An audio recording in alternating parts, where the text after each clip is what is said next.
سڵاو بینەرانی شارپرس ئەم کاتتان باش. ئێستا ئێمە لە بەردەم بەڕێوەبەرێتی پەروەردەی دەربەنیخانی ژمارەیەک خوێندکار کە لە پشتەوەی ئێمە ئەبینرێ هاتوون بۆ بەردەم پەروەردە داوا لە بەڕێوەبەری پەروەردە ئەکەن بۆ ئەوەی کە دەوامیان بۆ بکاتەوە خوێندن بەردەوام بێت، چونکە لە قەزای دەربەنیخان تا ئێستا پۆلی دوانزەکان نەچوونەتەوە بۆ خوێندن.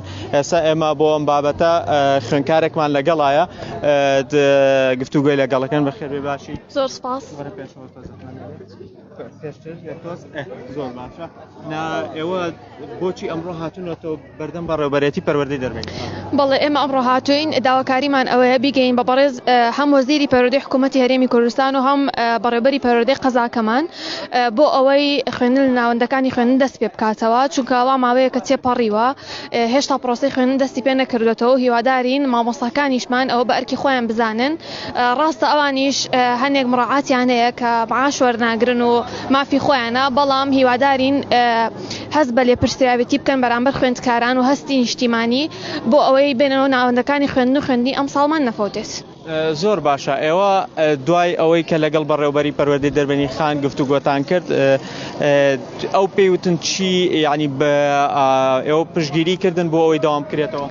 بەڵێ ئەویش بە شێوەیەکی زۆر جوان وەڵامی داواکارەکە ئێمەی دایەوە و وتی خۆتان فشارێک بکەن کە بچنەوە هۆڵەکانی خوێندن و دوای ئەوەش مامۆستاکان ئاگدارەکەینەوە کە ئەوانیش هاوکاری ئێوە بکەن لە پرۆسەی خوێندن و بێنە هۆڵەکانی خوێندن. باشە. ئێوە گەر مامۆستاکان دوای ئەمە هاتنەوە تەقدیرتان چییە؟ ئێوە چی ئەڵێن بە مامۆستاکانتان بۆی بێتەوە ناو هۆڵەکانی خوێندن؟ داوایان لێ ئەەکەین وەکوتمان پێشتر، ڕاستە ئەوانیش مافی خۆیانە، بەس داوایان لێ ئەەکەین هەست بە بەرپرسیاریتی بکەن بەرامبەر خوێندکاران.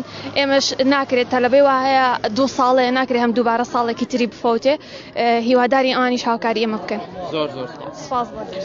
وەکو ئەوەی کە بینیتان ئەو خوێندکارە ئێستا بۆ ئێمە قسەی کرد، ئەڵێ ئێمە هەست بەوەکەین کە مامۆستاکان مەمەعاناتیان هەیە، مامۆستاکانمان کێشەیان هەیە، موچیان وەرنەگرتووە، بەڵام داوا لە مامۆستایانەکەین ئەوان قوربانی بۆ ئێمە بدەن و بێن لەگەڵ ئێمە هاوکار و هەماهەنگ بن بۆ ئەوەی داهاتوومان نەفەوتێ. هیوادارین پرۆسەی خوێندن بکرێتەوە، یعنی لە سبەینەوە ئەم خوێندکارانە لە بری ئەوەی بێنە بەردەم بەڕێوەبەرێتی پەروەردەی دەربەنیخان ئەچنەوە ناو هۆڵەکانی خوێندن و داواکەن بۆ ئەوەی کە ئەچنەوە ناو هۆڵەکانی خوێندن و دەسەکەنەوە بەدەوامی خۆتان، بەدەوامی خۆیان.